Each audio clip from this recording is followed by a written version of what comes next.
دنیا میں جتنے مذہب ہیں ان میں سے ہر ایک کا نام یا تو کسی خاص شخص کے نام پر رکھا گیا ہے یا اس قوم کے نام پر جس میں وہ مذہب پیدا ہوا۔ مثلا عیسائیت کا نام اس لیے عیسائیت تھا کہ اس کی نسبت حضرت عیسیٰ علیہ السلام کی طرف ہے۔ بدھ مت کا نام اس لیے بدھ مت ہے کہ اس کے بانی مہاتما بدھ تھے۔ زردشتی مذہب کا نام اپنے بانی زردشت کے نام پر ہے۔ یہودی مذہب ایک خاص قبیلے میں پیدا ہوا جس کا نام یہودا تھا۔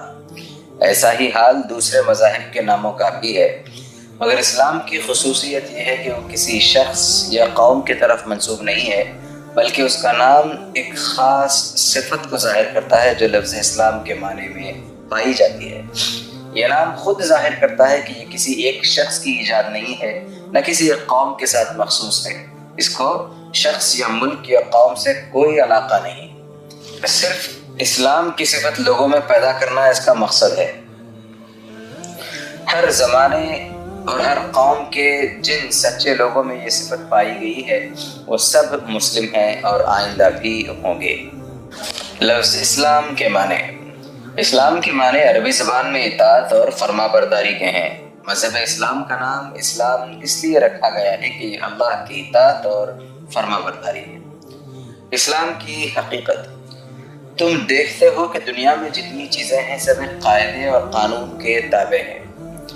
چاند اور تارے سب ایک زبردست قاعدے میں بندھے ہوئے ہیں جس کے خلاف وہ بال برابر بھی جنبش نہیں کر سکتے۔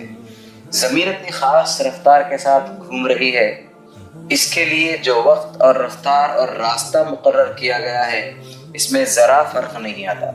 پانی اور ہوا، روشنی اور حرارت سب ایک ضابطے کے پابند ہیں۔ جمادات، نباتات اور حیوانات میں سے ہر ایک کے لیے جو قانون مقرر ہے اسی کے مطابق یہ سب پیدا ہوتے ہیں، بڑھتے اور گھٹتے ہیں، جیتے ہیں اور مرتے ہیں۔ خود انسان کی حالت پر بھی تم غور کرو تو معلوم ہوگا کہ وہ بھی قانون قدرت کا تابع ہے۔ جو قاعدہ اس کی زندگی کے لیے مقرر کیا گیا ہے اسی کے مطابق سانس لیتا ہے، پانی اور غذا اور حرارت اور روشنی حاصل کرتا ہے۔ اس کے دل کی حرکت، اس کے خون کی گردش، اس کے سانس کی آمد و رفت اسی ضابطے کی پابند ہے۔ اس کا دماغ، اس کا معدہ، اس کے پھیپھڑے، اس کے اعصاب اور عضلات، اس کے ہاتھ پاؤں، زبان، آنکھیں، کان اور ناک، الغرض اس کے جسم کا ایک ایک حصہ وہی کام کر رہا ہے جو اس کے لیے مقرر ہے اور اسی طریقے پر کر رہا ہے جو اس کو بتلایا گیا ہے۔ یہ زبردست قانون جس کے بندش میں بڑے بڑے سیاروں سے لے کر زمین کا ایک چھوٹے سے چھوٹا ذرہ تک جکڑا ہوا ہے، ایک بڑے حاکم کا بنایا ہوا قانون ہے۔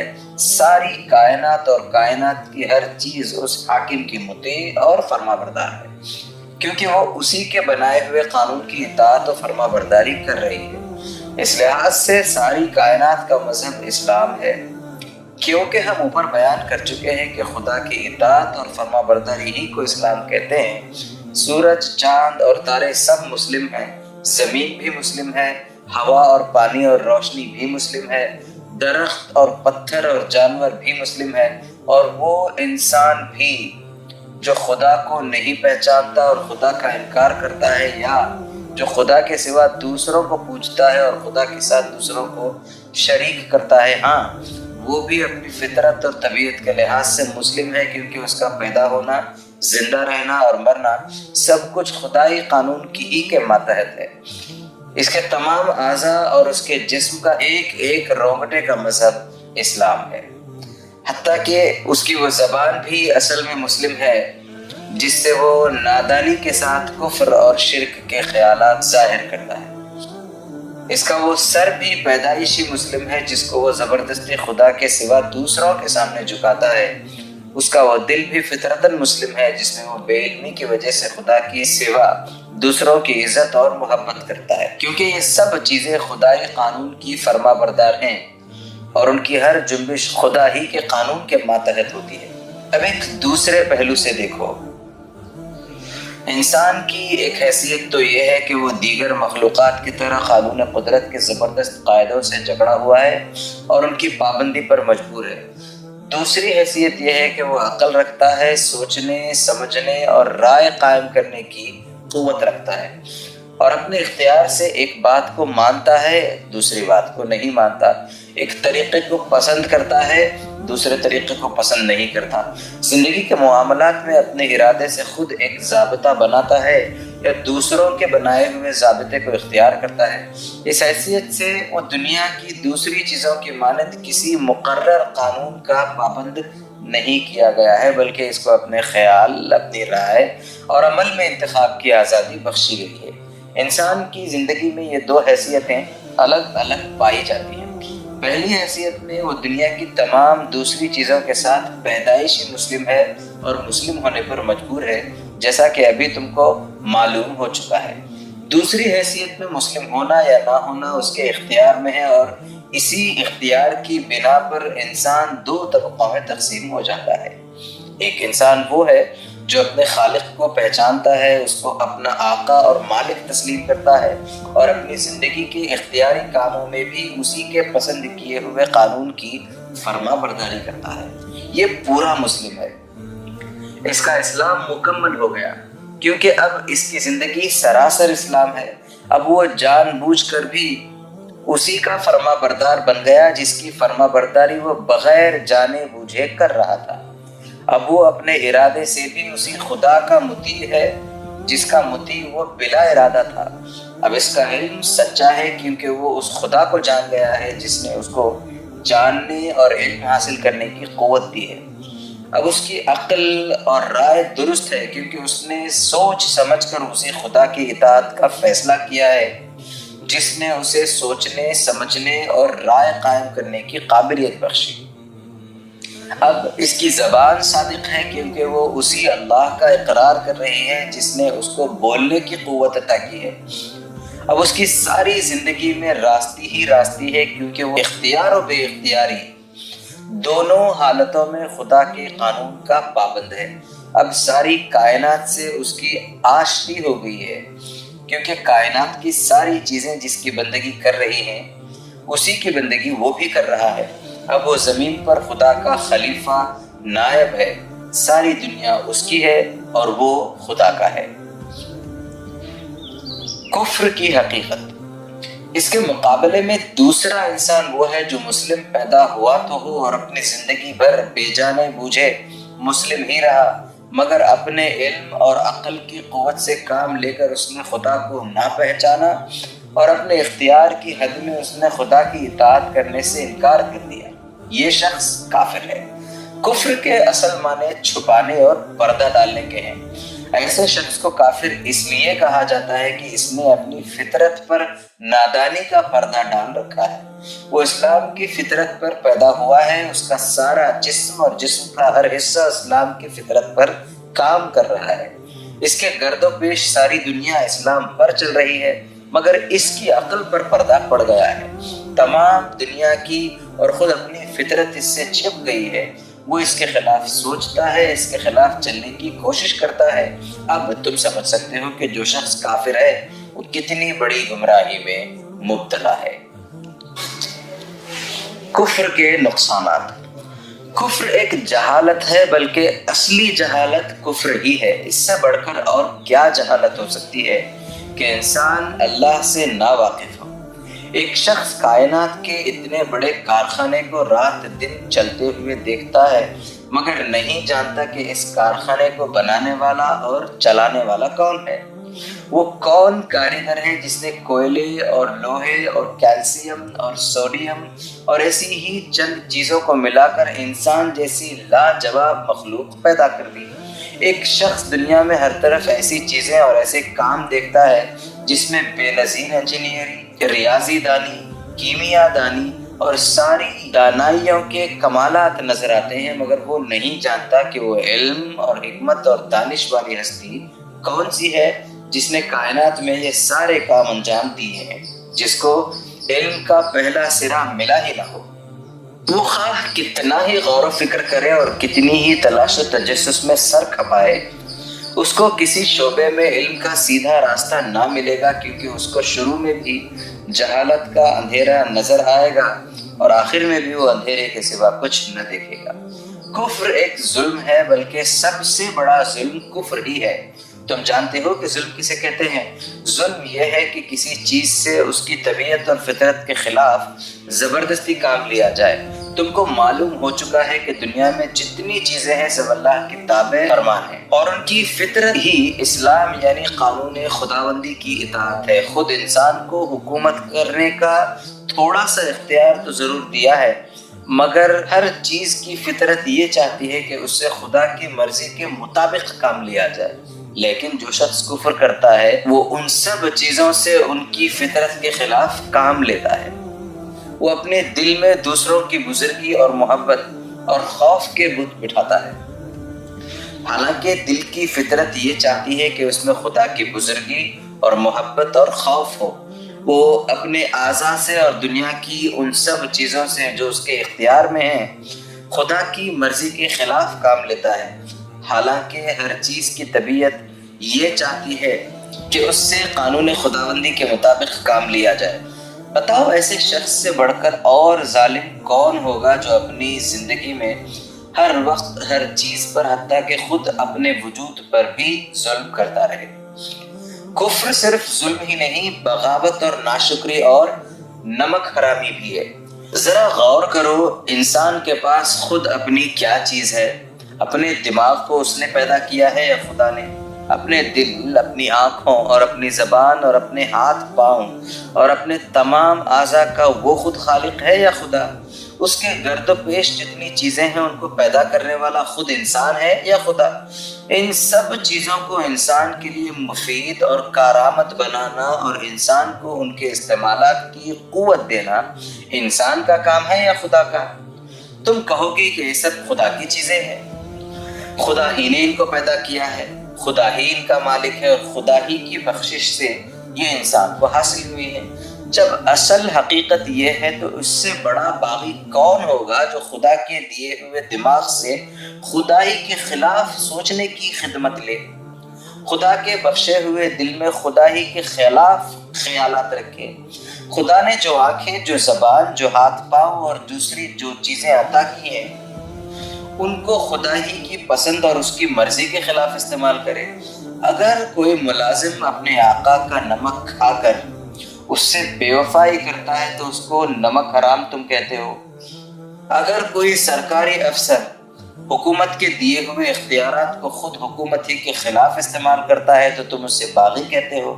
لیکن انسان کے مقابلے میں انسان کی نمک حرامی، غداری اور احسان فراموشی کیا حقیقت رکھتی ہے؟ انسان کو کہاں سے رزق دیتا ہے؟ وہ خدا کا دیا ہوا رزق ہی تو ہے۔ حکومت اپنے ملازموں کو جو اختیار دیتی ہے وہ کہاں سے آئے ہیں؟ خدا ہی نے تو اس کو فرما روائی کی طاقت دی ہے۔ کوئی احسان کرنے والا شخص کسی دوسرے شخص پر احسان کہاں سے کرتا ہے؟ سب کچھ خدا ہی کا تو بخشا ہوا ہے۔ انسان پر سب سے بڑا حق اس کے ماں باپ کا ہے، مگر ماں اور باپ کے دل میں اولاد کے لیے محبت کس نے پیدا کی؟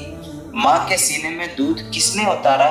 باپ کے دل میں یہ بات کس نے ڈالی کہ اپنے گاڑھے پسینے کی کمائی گوشت پوست کے ایک بیکار لوتڑے پر خوشی خوشی لٹا دے اور اس کی پرورش اور تعلیم و تربیت میں اپنا وقت، اپنی دولت، اپنی آسائش سب کچھ قربان کر دے؟ اب بتاؤ کہ جو خدا انسان کا اصلی محسن ہے، حقیقی بادشاہ ہے، سب سے بڑا پروردگار ہے، اگر اسی کے ساتھ انسان کفر کرے، اس کو خدا نہ مانے، اس کی بندگی سے انکار کرے اور اس کی اطاعت سے منہ موڑے تو یہ کیسی سخت بغاوت ہے، کتنی بڑی احسان فراموشی اور نمک حرامی ہے۔ کہیں یہ نہ سمجھ لینا کہ کفر سے انسان خدا کا کچھ بگاڑتا ہے۔ جس بادشاہ کی سلطنت اتنی بڑی ہے کہ ہم بڑی دوربین لگا کر بھی اب تک یہ نہ معلوم کر سکے کہ وہ کہاں سے شروع ہوتی ہے اور کہاں ختم، جس بادشاہ کی طاقت اتنی زبردست ہے کہ ہماری زمین اور سورج اور مریخ اور ایسے ہی کروڑوں سیارے اس کے اشاروں پر گیند کی طرح پھر رہے ہیں، جس بادشاہ کی دولت ایسی بے پایہ کہ ساری کائنات میں جو کچھ ہے اسی کا ہے، اس میں کوئی حصے دار نہیں، جو بادشاہ ایسا بے نیاز ہے کہ سب اس کے محتاج ہیں، بھلا انسان کی کیا ہستی ہے کہ اس کے ماننے یا نہ ماننے سے ایسے بادشاہ کو کوئی نقصان بھی ہو۔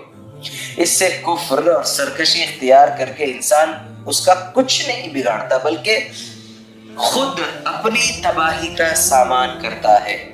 کفر اور نافرمانی کا لازمی نتیجہ یہ ہے کہ انسان ہمیشہ کے لیے ناکام اور نامراد ہو جائے۔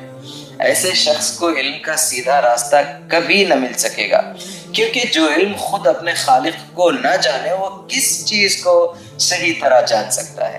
اس کی عقل ہمیشہ ٹیڑھے راستے پر چلے گی، کیونکہ جو عقل خود اپنے بنانے والے کو پہچاننے میں غلطی کرے اور کس چیز کو وہ صحیح سمجھ سکتی ہے۔ وہ اپنی زندگی کے سارے معاملات میں ٹھوکریں اور اس پر پھر ٹھوکریں کھائے گا۔ اس کے اخلاق خراب ہوں گے، اس کا تمدن خراب ہوگا، اس کی معاشرت خراب ہوگی، اس کی معیشت خراب ہوگی، اس کی حکومت اور سیاست خراب ہوگی۔ وہ دنیا میں بد امنی پھیلائے گا، کچھ تو خون کرے گا، دوسروں کے حقوق چھینے گا، ظلم و ستم کرے گا، خود اپنی زندگی کو اپنے برے خیالات اور اپنی شرارت اور بدعمالی سے اپنے لیے تلخ کر لے گا۔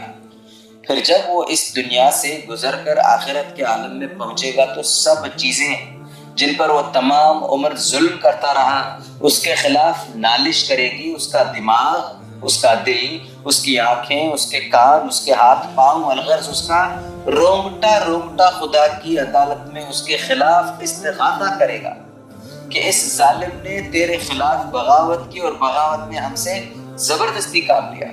وہ زمین جس پر وہ نافرمانی کے ساتھ چلا اور بسا، وہ رزق جس کو اس نے ناجائز طریقوں سے کمایا، اور وہ دولت جو حرام سے آئی اور حرام پر خرچ کی گئی، وہ سب چیزیں جن پر اس نے باغی بن کر غاصبانہ تصرف کیا، وہ سب آلات و اسباب جن سے اس نے بغاوت میں کام لیا، اس کے مقابلے میں فریادی بن کر آئیں گے، اور خدا جو حقیقی منصف ہے ان مظلوموں کی داد رسی میں اس باغی کو ذلت کی سزا دے گا۔ اسلام کے فائدے یہ ہیں کفر کے نقصانات۔ آؤ اب ایک نظر یہ بھی دیکھو کہ اسلام کا طریقہ اختیار کرنے میں کیا فائدہ ہے۔ اوپر تم کو معلوم ہو چکا ہے کہ اس جہان میں ہر طرف خدا کی خدائی کے نشانات پھیلے ہوئے ہیں۔ کائنات کا یہ عظیم الشان کارخانہ جو ایک مکمل نظام اور ایک اٹل قانون کے تحت چل رہا ہے، خود اس بات پر گواہ ہے کہ اس کا بنانے والا اور چلانے والا ایک زبردست فرما روا ہے جس کی حکومت سے کوئی چیز سرتابی نہیں کر سکتی۔ تمام کائنات کی طرح خود انسان بھی یہی فطرت رکھتا ہے کہ اس کی اطاعت کرے، چنانچہ بے سمجھے وہ رات دن اسی کی اطاعت کر رہا ہے، کیونکہ اس کے قانون قدرت کی خلاف ورزی کر کے وہ زندہ ہی رہ نہیں سکتا۔ لیکن خدا نے انسان کو علم کی قابلیت، سوچنے اور سمجھنے کی قوت اور نیک اور بد کی تمیز دے کر ارادے اور اختیار میں تھوڑی سی آزادی بخشی ہے۔ اس آزادی میں دراصل انسان کا امتحان ہے، اس کی عقل کا امتحان ہے، اس کی تمیز کا امتحان ہے، اس بات کا امتحان ہے کہ اسے جو آزادی عطا کی گئی ہے اس کو وہ کس طرح استعمال کرتا ہے۔ اس امتحان میں کوئی ایک طریقہ اختیار کرنے پر انسان کو مجبور نہیں کیا گیا ہے، کیونکہ مجبور کرنے سے امتحان کا مقصد ہی فوت ہو جاتا ہے۔ تم سمجھ سکتے ہو کہ امتحان میں سوالات کا پرچہ دینے کے بعد اگر تم کو ایک خاص جواب دینے پر مجبور کیا جائے تو ایسے امتحان سے کوئی فائدہ نہ ہوگا۔ تمہاری اصل قابلیت تو اسی وقت کھلے گی جب تم کو ہر قسم کے جواب دینے کا اختیار ہو۔ اگر تم نے صحیح جواب دیا تو کامیاب ہوگے اور آئندہ ترقیوں کا دروازہ تمہارے لیے کھل جائے گا، اور اگر غلط جواب دیا تو ناکام ہوگے اور اپنی ناقابلیت سے خود ہی اپنی ترقی کا راستہ روک لو گے۔ بالکل اسی طرح اللہ تعالی نے بھی اپنے امتحان میں انسان کو آزاد رکھا ہے کہ جو طریقہ چاہے اختیار کرے۔ اب ایک شخص تو وہ ہے جو خود اپنی کائنات کی طرف دیکھ کر کائنات کی فطرت کو نہیں سمجھتا، اپنے خالق کی ذات و صفات کو پہچاننے میں غلطی کرتا ہے اور اختیار کی جو آزادی اسے دی گئی ہے اس سے فائدہ اٹھا کر نافرمانی اور سرکشی کا طریقہ اختیار کرتا ہے، یہ شخص علم اور عقل اور تمیز اور فرض شناسی کے امتحان میں ناکام ہو گیا۔ اس نے خود ثابت کر دیا کہ وہ ہر حیثیت سے ادنا درجے کا آدمی ہے، لہٰذا اس کا وہی انجام ہونا چاہیے جو تم نے اوپر دیکھ لیا۔ اس کے مقابلے میں ایک دوسرا شخص ہے جو اس امتحان میں کامیاب ہو گیا۔ اس نے علم اور عقل سے صحیح کام لے کر خدا کو جانا اور مانا، حالانکہ وہ ایسا کرنے پر مجبور نہیں کیا گیا تھا۔ اس نے نیک اور بد کی تمیز میں بھی غلطی نہ کی اور اپنے آزاد انتخاب سے نیکی ہی کو پسند کیا، حالانکہ وہ بدی کی طرف بھی مائل ہونے کا اختیار رکھتا تھا۔ اس نے اپنی فطرت کو سمجھا، اپنے خدا کو پہچانا اور نافرمانی کا اختیار رکھنے کے باوجود خدا کی فرما برداری ہی اختیار کی۔ اس شخص کو امتحان میں اسی وجہ سے تو کامیابی نصیب ہوئی کہ اس نے اپنی عقل سے ٹھیک کام لیا، آنکھوں سے ٹھیک دیکھا، کانوں سے ٹھیک سنا، دماغ سے ٹھیک رائے قائم کی اور دل سے اسی بات کی پیروی کرنے کا فیصلہ کیا جو ٹھیک تھی۔ اس نے حق کو پہچان کر یہ بھی ثابت کر دیا کہ وہ حق شناس ہے اور حق کے آگے سر جھکا کر یہ بھی دکھا دیا کہ وہ حق پرست ہے۔ ظاہر ہے کہ جس شخص میں یہ صفات موجود ہوں اس کو دنیا اور آخرت دونوں میں کامیاب ہونا چاہیے۔ وہ علم اور عمل کے ہر میدان میں صحیح راستہ اختیار کرے گا، اس لیے کہ جو شخص ذات خداوندی سے واقف ہے اور اس کی صفات کو پہچانتا ہے وہ دراصل علم کی ابتدا کو بھی جانتا ہے اور اس کی انتہا کو بھی۔ ایسا شخص کبھی غلط راستوں میں بھٹک نہیں سکتا کیونکہ اس کا پہلا قدم بھی صحیح پڑا ہے اور جس آخری منزل پر اسے جانا ہے اس کو بھی یقین کے ساتھ جانتا ہے۔ اب وہ فلسفیانہ غور و خوض سے کائنات کے اسرار سمجھنے کی کوشش کرے گا، ایک کافر فلسفی کی طرح کبھی شکوک و شبہات کی بھول بھلیوں میں گم نہ ہوگا۔ وہ سائنس کے ذریعے سے قدرت کے قوانین کو معلوم کرنے کی کوشش کرے گا، کائنات کے چھپے ہوئے خزانوں کو نکالے گا، خدا نے جو قوتیں دنیا میں اور خود انسانوں کے وجود میں پیدا کی ہیں ان کو ڈھونڈ ڈھونڈ کر معلوم کرے گا، زمین و آسمان میں جتنی چیزیں ہیں ان سب سے کام لینے کے بہتر سے بہتر طریقے دریافت کرے گا، مگر خدا شناسی ہر موقع پر اس کو سائنس کا غلط استعمال کرنے سے روکے گی۔ وہ کبھی اس غلط فہمی میں نہ پڑے گا کہ میں ان چیزوں کا مالک ہوں، میں نے فطرت پر فتح پالی ہے، میں اپنے نفع کے لیے سائنس سے مدد لوں گا، دنیا کو زیر و زبر کر دوں گا، لوٹ مار اور کشت و خون کر کے اپنی طاقت کا سکہ سارے جہان میں بٹھا دوں گا۔ یہ ایک کافر سائنٹسٹ کا کام ہے۔ مسلم سائنٹسٹ جتنا زیادہ سائنس پر عبور حاصل کرے گا اتنا ہی خدا پر اس کا یقین زیادہ ہوگا اور اتنا ہی زیادہ وہ خدا کا شکر گزار بندہ بنے گا۔ اس کا عقیدہ یہ ہوگا کہ میرے مالک نے میری قوت اور میرے علم میں جو اضافہ کیا ہے اس میں میں اپنی اور تمام انسانوں کی بھلائی کے لیے کوشش کروں گا اور یہی اس کا صحیح شکریہ ہے۔ اس طرح تاریخ، معاشیات، سیاسیات، قانون اور دوسرے علوم و فنون میں بھی ایک مسلم اپنی تحقیق اور جد و جہد کے لحاظ سے ایک کافر کے مقابلے میں کم نہ رہے گا، مگر دونوں کی نظر میں بڑا فرق ہوگا۔ مسلم ہر علم کا معاملہ صحیح نظر سے کرے گا، صحیح مقصد کے لیے کرے گا اور صحیح نتیجے پر پہنچے گا۔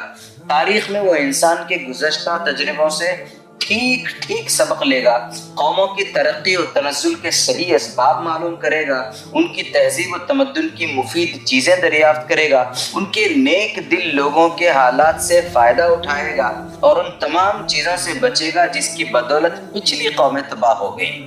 معاشیات میں دولت کمانے اور خرچ کمانے کے ایسے طریقے معلوم کرے گا جن سے تمام انسانوں کا بھلا ہو، نہ یہ کہ ایک کا فائدہ اور بہتوں کا نقصان ہو۔ سیاسیات میں اس کی تمام توجہ اس طرف صرف ہوگی کہ دنیا میں امن، عدل اور انصاف اور نیکی اور شرافت کی حکومت ہو۔ کوئی شخص یا کوئی جماعت خدا کے بندوں کو اپنا بندہ نہ بنائے، حکومت اور اس کی تمام طاقتوں کو خدا کی امانت سمجھا جائے اور بندگان خدا کی بہتری کے لیے استعمال کیا جائے۔ قانون میں وہ اس نظر سے غور کرے گا کہ عدل و انصاف کے ساتھ لوگوں کے حقوق مقرر کیے جائیں اور کسی صورت سے کسی پر ظلم نہ ہونے پائے۔ مسلم کے اخلاق میں خدا ترسی، حق شناسی اور راست بازی ہوگی۔ وہ دنیا میں یہ سمجھ کر رہے گا کہ سب چیزوں کا مالک خدا ہے، میرے پاس اور سب انسانوں کے پاس جو کچھ ہے خدا ہی کا دیا ہوا ہے، میں کسی چیز کا حتیٰ کہ خود اپنے جسم اور جسمانی قوتوں کا بھی مالک نہیں ہوں، سب کچھ خدا کی امانت ہے اور اس امانت میں تصرف کرنے کا اختیار جو مجھے دیا گیا ہے اس کو خدا ہی کی مرضی کے مطابق استعمال کرنا چاہیے۔ ایک دن خدا مجھ سے اپنی یہ امانتیں واپس لے لے گا اور اس وقت مجھ کو ایک ایک چیز کا حساب دینا ہوگا۔ یہ سمجھ کر جو شخص دنیا میں رہے گا اس کے اخلاق کا اندازہ کرو۔ وہ اپنے دل کو برے خیالات سے پاک رکھے گا، وہ اپنے دماغ کو برائی کی فکر سے بچائے گا، وہ اپنی آنکھوں کو بری نگاہ سے روکے گا، وہ اپنے کانوں کو برائی سننے سے باز رکھے گا، وہ اپنی زبان کی حفاظت کرے گا تاکہ اس سے حق کے خلاف کوئی بات نہ نکلے۔ وہ اپنے پیٹ کو حرام کے رزق سے بھرنے کے بجائے بھوکا رہنا زیادہ پسند کرے گا۔ وہ اپنے ہاتھوں کو ظلم کے لیے کبھی نہ اٹھائے گا، وہ اپنے پاؤں کو برائی کے راستے پر کبھی نہ چلائے گا، وہ اپنے سر کو باطل کے سامنے کبھی نہ جھکائے گا، خواہ وہ کاٹ ہی کیوں نہ ڈالا جائے۔ وہ اپنی کسی خواہش اور کسی ضرورت کو ظلم اور ناحق کے راستے سے کبھی نہ پورا کرے گا۔ وہ نیکی اور شرافت کا مجسمہ ہوگا، حق اور صداقت کو ہر چیز سے زیادہ عزیز رکھے گا اور اس کے لیے اپنی ذات کے ہر فائدے اور اپنے دل کی ہر خواہش کو بلکہ اپنی ذات کو بھی قربان کر دے گا۔ وہ ظلم اور ناراضگی کو ہر چیز سے زیادہ ناپسند کرے گا اور کسی نقصان سے خوف یا کسی فائدے کے لالچ میں اس کا ساتھ دینے پر آمادہ نہ ہوگا۔ دنیا کی کامیابی بھی ایسے ہی شخص کا حصہ ہے۔ اس سے بڑھ کر دنیا میں کوئی معزز اور شریف نہ ہوگا کیونکہ اس کا سر خدا کے سوا کسی کے سامنے جھکنے والا نہیں اور اس کا ہاتھ خدا کے سوا کسی کے آگے پھیلنے والا نہیں۔ ذلت ایسے شخص کے پاس کیوں کر پھٹک سکتی ہے؟ اس سے بڑھ کر دنیا میں کوئی طاقتور بھی نہ ہوگا کیونکہ اس کے دل میں خدا کے سوا کسی اور کا خوف ہی نہیں ہوگا اور اس کو خدا کے سوا کسی سے بخشش اور انعام کا لالچ بھی نہیں ہوگا۔ کون سی طاقت ہے جو ایسے شخص کو حق اور راستی سے ہٹا سکتی ہو اور کون سی دولت ہے جو اس کا ایمان خرید سکتی ہو؟ اس سے بڑھ کر دنیا میں کوئی غنی اور دولت مند بھی نہ ہوگا کیونکہ وہ عیش پرست نہیں، خواہشات نفس کا بندہ نہیں، حریص اور لالچی نہیں، اپنی جائز محنت سے جو کچھ کماتا ہے اسی پر قناعت کرتا ہے اور ناجائز دولت کے ڈھیر بھی اگر اس کے سامنے لگا دیے جائیں تو ان کو حقارت سے ٹھکرا دیتا ہے۔ یہ اطمینان کی دولت ہے جس سے بڑھ کر کوئی دولت انسان کے لیے بڑی نہیں ہو سکتی۔ اس سے بڑھ کر دنیا میں کوئی محبوب اور ہر دل عزیز بھی نہ ہوگا کیونکہ وہ ہر شخص کا حق ادا کرے گا اور کسی کا حق نہ مارے گا، ہر شخص سے نیکی کرے گا اور اس کے بدلے میں اپنے لیے کچھ نہ چاہے گا۔ لوگوں کے دل آپ سے آپ اس کی طرف کھینچیں گے اور ہر شخص اس کی عزت اور اس سے محبت کرنے پر مجبور ہوگا۔ اس سے بڑھ کر دنیا میں کسی کا اعتبار بھی نہ ہوگا کیونکہ وہ امانت میں خیانت نہ کرے گا، صداقت سے منہ نہ موڑے گا، وعدے کا سچا اور معاملے کا کھرا ہوگا اور ہر کام میں یہ سمجھ کر ایمانداری برتے گا کہ کوئی اور دیکھنے والا ہو نہ ہو مگر خدا تو سب کچھ دیکھ رہا ہے۔ ایسے شخص کی ساکھ کا کیا پوچھنا، کون ہے جو اس پر بھروسہ نہ کرے گا؟